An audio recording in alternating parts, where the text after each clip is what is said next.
ஏம்மா நீ என்னன்னு கூவுன? அமைச்சர் மனோ தங்கராஜ். ஆ? எங்க இப்ப கூவு. அமைச்சர் மனோ தங்கராஜ் வாழ்கன்னு இப்ப கூவு. இந்த முறை உனக்கு சீட்டும் கிடையாது, ஒண்ணும் கிடையாது. உதைப்பதற்குள் ஓடிவிடுன்னு நம்முடைய முதலமைச்சர் ஸ்டாலின் அவர்கள் இவரை விரட்டி விட்டுருக்காரு. இவருக்கு மட்டும் இல்ல மக்களே, இவர் கூடவே இன்னும் 3, 4 சீட்டிங் அமைச்சர்களுக்கு திமுக சீட்டு தரவே இல்ல. சீட்டு கேட்க போனவங்களுக்கு முன்னாடி சொன்ன மாரி தான், "உனக்கு சீட்டும் கிடையாது, ஒண்ணும் கிடையாது. உதைப்பதற்குள் ஓடிவிடு" அப்படின்ற மாரி தான் முதலமைச்சர் ஸ்டாலின் அவர்கள் சொல்லியிருக்காரு. திரு மனோ தங்கராஜ் அவர்களுக்கு ஏன் இந்த முறை திமுக சீட்டு தரல? அதுக்கான காரணங்கள் அப்படின்ற மாரி ஒரு சில விஷயங்கள் வந்துட்டு இருக்கு. அத ஒன் பை ஒன்னா நான் உங்களுக்கு சொல்றேன். மூச்சு இருக்கா? மானம், ரோஷம் இந்த ட்வீட் உங்களுக்கு ஞாபகம் இருக்கா? பாரத பிரதமரை இந்த ஆளு எவ்வளோ மோசமா பேசியிருந்தாரு. அதுக்கப்புறம் மண்டியிடாத மானம், விழுந்து விடாத வீரம்னு சுத்துற இந்த மனோ தங்கராஜ் இந்த ட்வீட்டை டெலீட் பண்ணிட்டு மன்னிப்பு கேட்டாரு. ஆனாலும் திமுகவின் தலைமை குடும்பம் இந்த ஆளை சும்மா விடவே இல்லை. அமைச்சர் பதவியை புடுங்கிட்டு துரத்தி விட்டாங்க. ரொம்ப நாள் கழிச்சு தான் மறுபடியும் அந்த ஒரு அமைச்சர் பதவியை மனோ தங்கராஜுக்கு திமுக கொடுத்தாங்க. அந்த நேரத்தில் எடுக்கப்பட்ட வீடியோவை தான் நீங்க ஸ்டார்டிங்ல பாத்தீங்க. இந்த ஆளு மேல ஏகப்பட்ட குற்றச்சாட்டுகள் இருக்கு. கொழுப்பு திருடன், மலை விழுங்கி, குவாரி கிட்ட வசூல் பண்றதுன்னு ஏகபோகமா இருக்கு. கடந்த 5 ஆண்டுகள்ல அவ்வளோ கெட்ட பெயர்களை இந்த ஆளு ஒத்தையா நின்னு சம்பாதிச்சிருக்காரு. கூடவே பாஜக தலைவர்களை வம்புக்கு வேற இழுத்து வச்சிருந்தாரு. பாஜக, திமுக இவங்க 2 பேருமே வெளியில பயங்கரமா அடிச்சுப்பாங்க. ஆனா அவங்களுக்குள்ள பயங்கரமான ஒரு அண்டர்ஸ்டாண்டிங் இருக்கும். திமுக இந்த முறை யார் யாருக்கெல்லாம் மறுபடியும் சீட்டு தரலையோ அவங்க யார் யாருன்னு எடுத்து பாருங்க. சொல்லி வச்ச மாதிரி அவங்க எல்லாருமே பாஜக தலைவர்களை வீணா வம்புக்கு இழுத்தவங்களாக தான் இருப்பாங்க. திமுக போன வருஷம் ரகசியமாக ஒரு சர்வே ஒன்று எடுத்திருந்தாங்க. அதாவது திமுகவுடைய சிட்டிங் அமைச்சர்கள் இருக்காங்க இல்லையா, அவங்களுடைய தொகுதிகளுடைய நிலவரம் எப்படி இருக்கு, அந்த தொகுதிகளில் அவங்க எப்படி பேரை சம்பாதிச்சு வச்சிருக்காங்க, மறுபடியும் அந்த தொகுதிகளில் அவங்க நின்னாங்கன்னா வின் பண்ணுவாங்களா வின் பண்ண மாட்டாங்களா அப்படின்ற மாதிரி அவங்களுடைய அமைச்சர்களை சர்வே பண்றதுக்காக இப்பேற்பட்ட ஒரு விஷயத்த பண்ணியிருக்காங்க. பா கத்துக்கணும்யா, கத்துக்கணும். அம்புட்டு எதிர்ப்புகள் இருந்தும் எப்படி திமுக வின் பண்ணுது அப்படின்ற மாதிரிலாம் நம்ம யோசிக்கிறோம் இல்லையா? அதுக்கான காரணம் என்னன்னா இதான். இவ்வளோ எதிர்ப்புகள் மத்தியிலும் திமுக இப்படி நிக்குதுன்னா அதுக்கான காரணம் இதான். அவங்க எடுத்த சர்வேல யார் யார் மீது எதிர்ப்புகள் அதிகமா இருக்கோ அவங்க யாருக்குமே இந்த முறை திமுக சீட்டு கொடுக்கவே இல்லை. அவங்களுக்கு அந்த அளவு எதிர்ப்பு வர காரணம் என்ன அப்படின்றதெல்லாம் பார்க்கறச்ச ஊழல் பண்றது, பொது சொத்துக்களை ஆட்டைய போடுறது இதெல்லாம் இருந்தாலும் திமுகவினரே ஆச்சரியப்படுற மாதிரி ஒரு பாயிண்ட் ஒன்று இருந்தது. அதுதான் பாரத பிரதமரை வீணுக்குன்னு வம்புக்கு இழுக்கிறது, தேவையில்லாம மோதிய திட்டுறது. இதெல்லாம் எக்ஸ்ட்ரா ஒரு பாயிண்டாவே அந்த மக்கள் சொல்லியிருக்காங்க. அந்த பாயிண்ட்டை பார்த்து திமுக நடுங்கிடுச்சு, அலறிடுச்சு. ஸோ மோடி ஆதரவு தமிழகத்தின் மூலை முடுக்கு வரைக்கும் பரவி கிடக்கு. இதுக்கப்புறமா நாம அவரை தொட்டோம் கெட்டோம் அப்படின்றத திமுக தலைமை புரிஞ்சுக்கிடுச்சு. அதனாலதான் இந்த முறை இவங்களுக்கெல்லாம் திமுக சீட்டு கொடுக்கவே இல்லை. இந்த வரிசையில அடுத்ததாக சிக்கி சின்னாபின்னமான திமுக அமைச்சர் பொன்முடி வைஷ்ணவ சைவ மத அடையாளங்களை கொச்சப்படுத்தி பேசினார் இல்லையா, அந்த ஆளுதான். அவர் என்ன சொன்னாரு?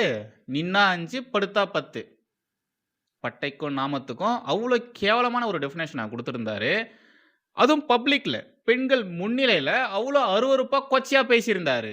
அந்த ஆள் அப்படி பேசுறதுக்கு அப்புறமா என்ன ஆச்சு? அவருடைய பதவி பறிக்கப்பட்டது, புடுங்கப்பட்டது. ஒரு டம்மி அமைச்சர் பதவியானது கொடுக்கப்பட்டது. இப்ப பாருங்க, இந்த தேர்தல உனக்கு சீட்டே கிடையாதுன்னு சொல்லிவிட்டாங்க. மோடி என்ற ஒரு தனிநபர் மீது தமிழகத்தில் இருக்கக்கூடிய மக்களுக்கு பற்று வருதுன்னா, ஆன்மீக பூமியான தமிழகத்துல ஆன்மீகம் சார்ந்த விஷயங்களை குறித்து கொச்சையா பேசினா அதெல்லாம் பார்த்துக்கிட்டு தமிழக மக்கள் சும்மா இருப்பாங்களா? திராவிடம் என்ற ஈயம் பூசின சித்தாந்தம் தமிழகத்துல ஃபேட் அவுட் ஆகுது. இப்பெல்லாம் யாரும் திராவிடத்தையும் திராவிடம் போதித்த நாத்திகத்தையும் ஃபாலோ பண்றதே கிடையாது. தலையில தூக்கி வச்சு எவனும் கொண்டாடுறதே கிடையாது. நாத்திகம் பேசி தேர்தல் பிரச்சாரம் பண்ணா நாஸ்தி தான் அப்படின்றது திமுகவுக்கு நல்லாவே தெரியும். அதனாலதான் அந்த காலகட்டத்திலிருந்து இப்ப வரைக்கும் நாத்திகம் குறித்தான பிரச்சாரங்கள் தேர்தல்ல அவங்க பேசவே மாட்டாங்க, வாயை திறக்கவே மாட்டாங்க. அதே மாதிரி தீக்கால இருக்கக்கூடிய நபர்களை தேர்தல் பிரச்சாரத்துக்கு கூட்டிட்டு வரவே மாட்டாங்க. ஈவே ராமசாமி குறித்து வாயை திறந்து பேசவே மாட்டாங்க. அது மட்டுமா, இந்த வேட்புமனு தாக்கல் பண்றது, அப்புறம் முக்கியமான இடங்களுக்கு போறது, பிரச்சாரம் பண்றதுக்கு போறது, அந்த நேரம்லாம் பாருங்க நல்ல நேரமா தான் இருக்கும். முகூர்த்த நேரத்துல தான் பண்ணுவாங்க. அதுவும் எல்லாருமே சொல்லி வச்ச மாதிரி அந்த ஒரே நல்ல நாள்ல தான் போய் வேட்புமனு தாக்கலே பண்ணுவாங்க. இந்த விஷயத்த சொன்னது நான் கிடையாது, திரு பிடிஆர் பழனிவேல் தியாகராஜன் அவர் தான் சொல்லியிருந்தாரு. நாமினேஷன் ஃபைலிங் நடக்குது இதே அண்ணா அறிவாலயத்துல. அண்ணா அறிவாலயத்தில் நாமினேஷன் ஃபைலிங் அன்னைக்கு 17 ஆரம்பிச்சு 28 வரைக்கும் போகுது. ஆனால் 90% மேல் 95% ஒரே நாள் 24 நல்ல நாள் முகூர்த்த நாள்னு பார்த்து, அதுவும் 9:10 1:04 ஃபைலிங் நடக்குது. அவ்வளோ ஏங்க சதா சர்வ காலமும் சனாதன தர்மத்தை வேறொருப்போம், சனாதன தர்மத்தை வேறொருப்போம்னு கத்திட்டு இருக்கக்கூடிய விசிகா காரங்க அவங்க என்ன பண்றாங்க? தேர்தல் நேரத்தில் கோவில் கோவிலா சுத்துறாங்க. அசிங்கமான பொம்மைகள் இருந்தா கோவில்னு சொன்னா அதே வாயி கோவில் கோவிலா சுத்தும், பொட்டுலாம் வச்சுக்கும். அந்த பயம் இருக்கு இல்லையா? தேர்தல் நேரங்கள்ல ஹிந்துக்களுக்கு எதிராகவோ ஹிந்து மத நம்பிக்கைகளுக்கு எதிராகவோ பேசணும்னா சோலி முடிஞ்சிரும் அப்படின்ற ஒரு பயம் இருக்கு இல்லையா? அந்த பயம் அந்த காலகட்டங்களில் இருந்ததை விட இப்போ நாளாக நாளாக நாளாக இவங்களுக்கெல்லாம் அதிகமாயிடுச்சு. அந்த பயம் அதிகமாயிடுச்சு. எங்க திருமாவளவன் அவர்களை இப்போ பேச சொல்லுங்களேன். அசிங்கமான பொம்மைகள் இருந்தா அது கோவில்னு இப்போ பேச சொல்லுங்களேன். பேசுவாரு, வாயை திறப்பாரு. வன்னியரசு அந்தால வாயை திறந்து பேச சொல்லுங்களேன். ஹிந்து மதத்துக்கு எதிராக வாயை திறந்து ஒரு வார்த்தை பேச சொல்லுங்களேன் பார்ப்போம். இதுக்கப்புறமாவும் ஆன்டி ஹிந்து பாலிடிக்ஸ் அப்படின்றது தமிழகத்தில் செல்லுபடி ஆகாது அப்படின்றத திமுக புரிஞ்சுக்கிட்டாங்க. அதனால தான் இந்த தேர்தலில் அவங்களுடைய வியூகத்தை மொத்தமாக மாத்திட்டாங்க. இந்த ஒரே ஒரு விஷயத்துக்காக நம்ம கண்டிப்பா திமுகவை பாராட்டியே ஆகணும். ஏதோ படத்துல நடிகர் பாஸ்கர் இருக்கார் இல்லையா? இப்போ கூட நேஷனல் அவார்டு வின் பண்ணாரு. அவரு அவரு வந்து அரசியல்வாதியா இருப்பாரு. உனக்கு இந்த முறை சீட்டு கிடையாதுப்பா அப்படின்ற மாதிரி ராதா ரவி சொல்லுவார். ராதா ரவி தான் அந்த கட்சியின் தலைவராக இருப்பார். ஏன் தலைவரை எனக்கு சீட்டு கிடையாது, நான் அவ்வளோ உழைச்சிருக்கேனே அப்படின்ற மாதிரிலாம் பாஸ்கர் கேட்பாரு. அதுக்கு ராதா ரவி சொல்லுவார், இந்த முறை உனக்கு சீட்டு கிடையாது, உன் பையனுக்கு தான் சீட்டு அப்படின்ற மாதிரி சொல்லுவார். அதுக்கு பாஸ்கர், இதை நான் வன்மையாக கண்டிக்கிறேன், இதை என்னால் ஏற்றுக்கவே முடியாது, இதை நான் கண்டிக்கிறேன் அப்படின்ற மாதிரி சொல்லுவார். அதுக்கு ராதா ரவி, கண்டிச்சிக்க, யார் உன்னை கேட்டா, கண்டிச்சிக்கன்னு சொல்லுவார். அந்த சீனை அப்படியே அறிவாலயம்ல ரீக்ரியேட் பண்ணி வச்சிருக்காங்க. பொன்முடிக்கு சீட்டு இல்லைன்னு சொல்லியிருந்தா இல்லையா? உண்மைதான், திரு பொன்முடி அவர்களுக்கு சீட்டு இல்லை. ஆனா அவருடைய மகன் கௌதம சீகாமணி இருக்கார் இல்லையா? அவருக்கு சீட்டு தராதா திமுக சொல்லியிருக்கு. இவங்க பேர்லாம் பாருங்களேன், எவ்வளோ அழகா இருக்கு, எவ்வளோ நல்லா இருக்கு பாருங்களேன். பொன்முடி, கௌதம சீகாமணி, ஆஹா, இந்த பெயர்களை சொல்றச்சவே ஒரு குட் வைப் வருதுங்க. ஆனா இவங்கெல்லாம் வாயை திறந்தாங்கன்னு வச்சுக்கோங்களேன், நாராசமா இருக்குது, மோசமா பேசுறாங்க, அருவருப்பா பேசுறாங்க, காதே அவிஞ்சு போயிடுது. இது எப்படி இருக்குன்னா, பேரு கோடீஸ்வரனா இருக்கும். ஆனா ரியல் லைஃப்ல இஎம்ஐ கட்டுறதுக்கு கூட அவங்க கஷ்டப்படுவாங்க. அறிவழகன்னு பேர் வச்சிருப்பாங்க. அவனை பார்த்தீங்கன்னா அவனுக்கு அறிவும் இருக்காது, அழகும் இருக்காது. ரைட்டு, முன்னாடியே சொல்லியிருந்தேன் இல்லையா? திமுக ரகசியமாக ஒரு சர்வே ஒன்று எடுத்திருக்காங்க. அவங்களுடைய அமைச்சருடைய பர்ஃபார்மன்ஸ் எப்படி இருக்கு, மக்களிடத்துல அவங்களுடைய பேர் எப்படி இருக்கு அப்படின்றதெல்லாம் பார்க்கறதுக்கு சர்வே எடுத்திருந்தாங்கன்னு சொன்னேன் இல்லையா? அதுல ஏகப்பட்ட மாற்றங்கள் பண்ணியிருக்காங்க. புதுசா நிறைய பேருக்கு வாய்ப்பும் கொடுத்துருக்காங்க. அந்த வரிசையில தமிழகத்துல ஏகப்பட்ட இடங்கள்ல திமுக நிறைய சஃபல் பண்ணியிருக்காங்க. நிறைய இடங்கள்ல மாற்றங்களா செஞ்சிருக்காங்க. தாம்பரம், தாம்பரத்திலயும் மாற்றங்கள் செஞ்சிருக்காங்க.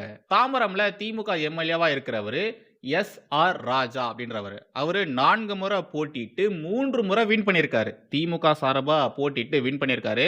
பட் அவருடைய பர்ஃபார்மன்ஸ் பெருசா திமுகவுக்கு பிடிக்கவே இல்லை. அதனால இந்த முறை ராஜா அவர்களுக்கு திமுக சீட்டு கொடுக்கல.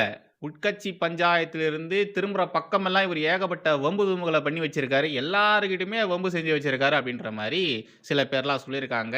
அவருடைய செயல்பாடுகள் திமுக தலைமை குடும்பத்துக்கு பிடிக்காததுனால இந்த முறை அவருக்கு சீட்டு கொடுக்கல. இந்த தேர்தலில் அவருக்கு நீங்க சீட்டு கொடுத்து நிக்க வச்சீங்கன்னா கண்டிப்பா நாம தோத்துருவோம், தோல்வி உறுதி அப்படின்ற மாதிரி சொல்லியிருக்காங்க. அதனாலேயே பாருங்க, தாம்பரம் தொகுதியில இந்த முறை புதுசா ஒரு வேட்பாளரை களமிறக்கி விட்டுருக்காங்க.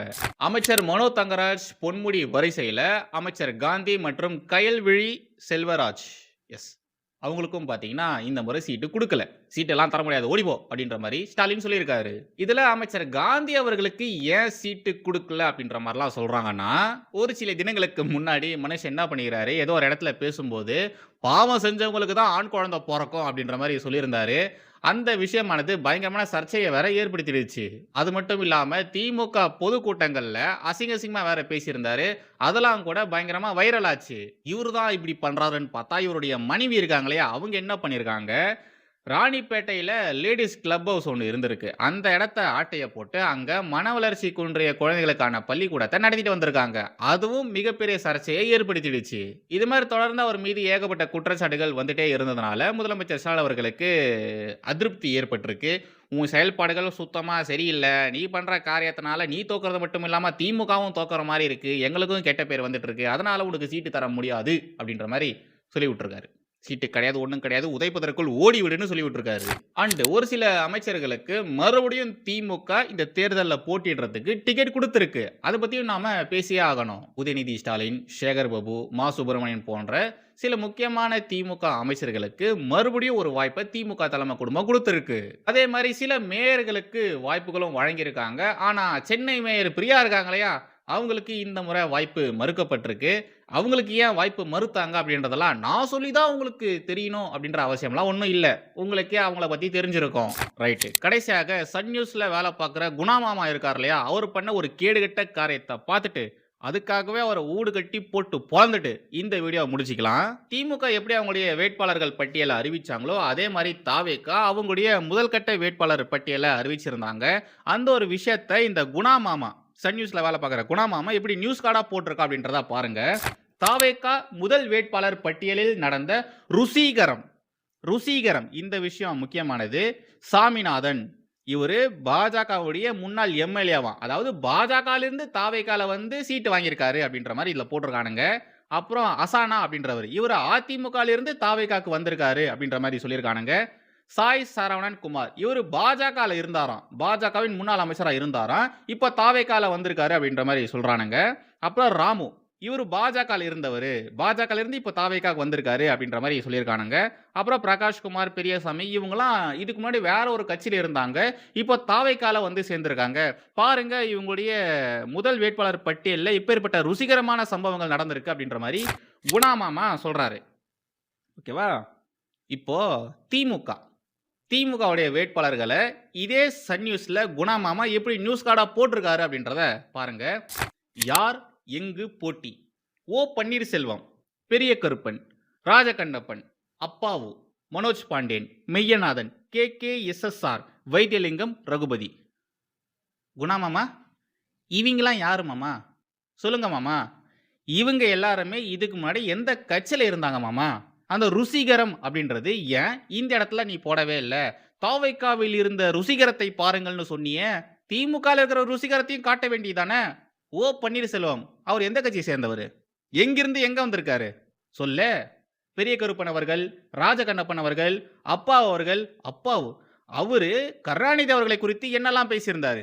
இப்ப அவர் சபாநாயகரா இருக்காரு. இப்ப மறுபடியும் அவர் போட்டியிடுறாரு. அவரை பத்தி ஏன் நீ போடவே இல்ல? சொல்லு. மனோஜ் பாண்டியன் அவர்கள், மையநாதன் அவர்கள், KKSSR அதிமுகல இருந்து வந்தவங்க இவங்களாம். வைத்தியலிங்கம், ரகுபதி இவங்க எல்லாருமே அதிமுகல இருந்து வந்தவங்க. அவ்வளவு ஏங்க சேகர் பாபு இருக்கார் இல்லையா? அவரும் அதிமுகல இருந்து திமுகவுக்கு வந்தவர் தான். அதிமுகல இருந்து திமுகவுக்கு வந்தவங்க தான் அமைச்சர்களா இருக்காங்க. மேக்சிமம் அவங்க தான் அமைச்சர்களா இருக்காங்க. ஆனா நம்ம சன் நியூஸ் குணா மாமா அவர்கள் பாருங்க, என்ன மாதிரியான வேலையை பார்த்திருக்காரு பாருங்க. இத மாதிரி எச்ச வேலை பார்க்கறதுனால தான் சன் நியூஸை எல்லாருமே காரி துப்பி கழுவி ஊத்துறாங்க. சன் நியூஸை நீங்க காரி துப்புறது தப்புங்க. சன் நியூஸை காரி துப்பாதீங்க. இது மாதிரியான காரியங்கள் செய்யறது குணா மாமா பார்வையில தான் இது மாதிரியான விஷயங்கள் நடந்துட்டு இருக்கு. சோ நீங்க அடுத்த முறை காரி துப்பும் போது சன் நியூஸ்னு சொல்லி காரி துப்பாதீங்க, குணா மாமான்னு சொல்லி காரி துப்புங்க. இந்த ஆள் எப்போ சன் நியூஸ்ல வந்து சேர்ந்தானோ அப்போதுல இருந்து இதே மாதிரியான காரியத்தை தான் இவன் தொடர்ந்து பண்ணிக்கிட்டே இருக்கான். பாதி செய்தியை போடுறது, அங்க ஒரு விஷயம் நடந்திருக்கும். ஆனா இவன் வேற மாதிரி செய்தியை போட்டுட்டு இருப்பான். நடந்தது ஒண்ணு, ஆனா இவனுங்க தமிழ்ல அதை டிரான்ஸ்லேட் பண்ணி நியூஸ் கார்டா போடுறானுங்க இல்லையா, செய்தியா போடுறானுங்க இல்லையா, அதுல வேற ஒண்ணா போடுறானுங்க. எப்படி தற்குறி ஊபிஸ்களால திமுகவின் மானம் போகுதோ அதே மாதிரிதான் இந்த குணா மாமா மாதிரியான நபர்களால புரோபகண்டா நியூஸ் சேனல்ஸ் உடைய பேரு நாசமா போகுது. ஆமா, இது புரோபகண்டா சேனல் தான். சன் நியூஸ் புரோபகண்டா சேனல் இல்லாம வேற என்ன சேனல்? சன் நியூஸ் புரோபகண்டா சேனல்னு எல்லாருக்குமே நல்லாவே தெரியும், மக்களுக்கு நல்லாவே தெரியும். இருந்தாலும் சன் நியூஸை எல்லாருமே பார்த்துட்டு தான் இருந்தாங்க. ஆனா இப்ப யாராச்சும் சன் நியூஸை மதிக்கிறாங்களா? அதுல வரக்கூடிய செய்திகளை யாராச்சும் நம்புறாங்களா? இல்ல. ஏன்னா அந்த காலகட்டங்கள்ல சன் நியூஸ்ல வரக்கூடிய செய்திகள் ஈயம் பூசின மாதிரி இருக்கும். ஓகேங்களா? அதை நாம புரோபகண்டானே சொல்ல முடியாது. அந்த அளவு தான் செய்திகளை போட்டுட்டு இருந்தாங்க. ஆனா இப்போ இந்த டிஜிட்டல் யுகத்திலையும் அப்போ செஞ்ச மாதிரியே பண்ணிட்டு இருந்தானுங்கன்னா இந்த மக்கள் எல்லாருமே என்ன தற்குறிகளா? தமிழகத்தில் இருக்கக்கூடிய மக்கள் எல்லாருமே என்ன தற்குறி ஊபிஸ்களா? அவங்களுக்கு புத்தியே இல்லையா? இன்னமும் இவங்க சொல்லக்கூடிய விஷயங்களை அப்படியே நம்புவாங்களா? எப்படி முரசொலி படிக்கிறத மக்கள் நிறுத்தினாங்களோ அதே மாதிரி தான். ஃபர்ஸ்ட் அப்போலாம் முரசொலி யாரும் படிக்கிறதும் கிடையாது, திமுக காரங்க தான் படிக்கிறாங்க. திமுகவில் இருக்கிறவங்க கூட இப்போ யாரும் படிக்கிறதும் கிடையாது. எப்படி முரசொலியா யாரும் மதிக்கிறது இல்லையோ அதே மாதிரி தான் இப்போ சன் நியூஸையும் யாரும் மதிக்கிறதே இல்லை. All credits goes to Guna மாமா.